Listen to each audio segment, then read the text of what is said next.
طبعا كلنا عرفنا ان لجنة الاستئناف اجلت قرار عقوبات القمة لاسبوع كمان يوم 15 يوم الخميس المقبل، لانهم شافوا ان رابطة الاندية قدمت ورق غير كافي، وتم استدعاء رئيس لجنة المسابقات الاستاذ طه عزت عشان يحققوا معاه.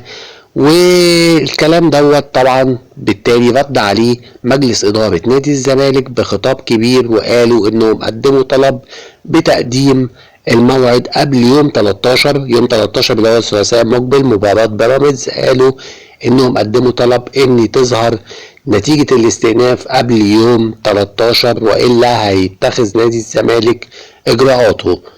وطبعا ضمن الكلام ان كابتن حسين لبيب اعترف وقال بشكل واضح ان بيتم خدمة نادي بعينه وبيتم التلاعب باللوائح، واللوائح نفسها تم تطبيقها على نادي الزمالك في الموسم المقبل، ولكن السنة دي في لعب في اللوائح عشان خدمة نادي بعينه. طبعا انت لما بتقول عاش نادي الزمالك اكبر قلعه رياضيه في مصر، لما انت تبقى اكبر قلعه رياضيه في مصر وشايف الفساد دوت وساكت، يبقى انت كده كتير عليك ان انت تدير اكبر قلعه رياضيه في مصر. لازم حضرتك يبقى لك موقف ايجابي وتصعد فعلا لمره واحده في حياتك. دلوقتي زيزو عنده مشكلة بعد انتقاله للنادي الأهلي هتواجهه.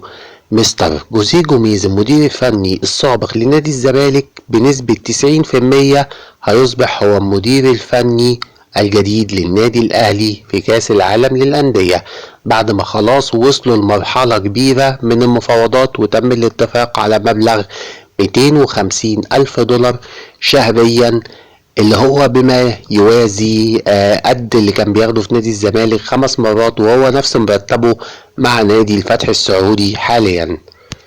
اللي محدش يعرفه ان زيزو عنده مشكلة مع مستر جوزيه جوميز. زيزو اصلا بيشعر انه ما كانش في افضل مستوياته مع جوميز وارقامه قلت جدا.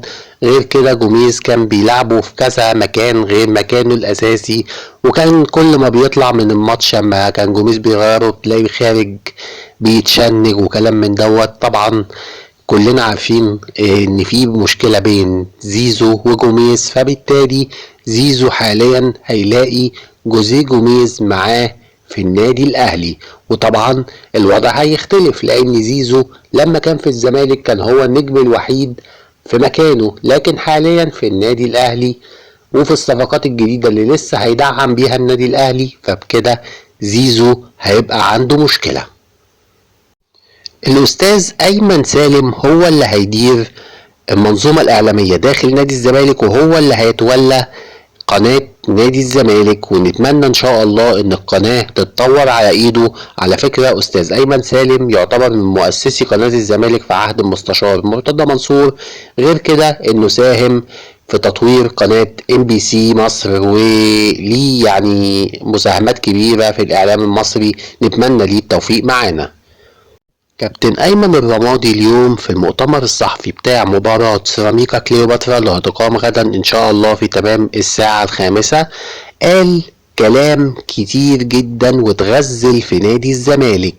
قال إنه يعتبر شرف ليه وهيحكي الموضوع ده لأحفاد أحفاده وأحفاده لما يكبروا ويعرفوا ان جدهم كان مدير فني النادي بحجم نادي الزمالك، وشاف ان طريقة لعبه وخططه الكتيرة مفيش نادي اعظم من نادي الزمالك هيقدر يطبق فيه الخطط ديت. وطبعا اتغزل في جماهير الزمالك وقال اللي هو ده الدعم والسند الرئيسي لنادي الزمالك، وقال ان نادي الزمالك غني بنجومه، حتى الجهاز اللي معايا كله من ابناء نادي الزمالك، وهم دول اللي هينجحوا النادي قبل مني ان شاء الله في الفترة المقبلة. نتمنى التوفيق لكابتن ايمن الرمادي معانا، بغض النظر عن انتمائه ايه ولا لا، راجل بيحترم شغله محترم المكان اللي فيه واحنا نشيله على عينينا.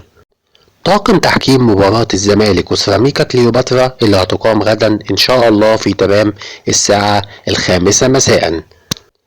حكم الساحة هيكون الحكم محمد الحنفي، وعندك مساعدين وائل فرحان وابراهيم محجوب وعدي عيد، وعندك على الفار الحكم محمود الدسوقي. نتمنى التوفيق للتحكيم وربنا يوفقه لا لينا ولا علينا.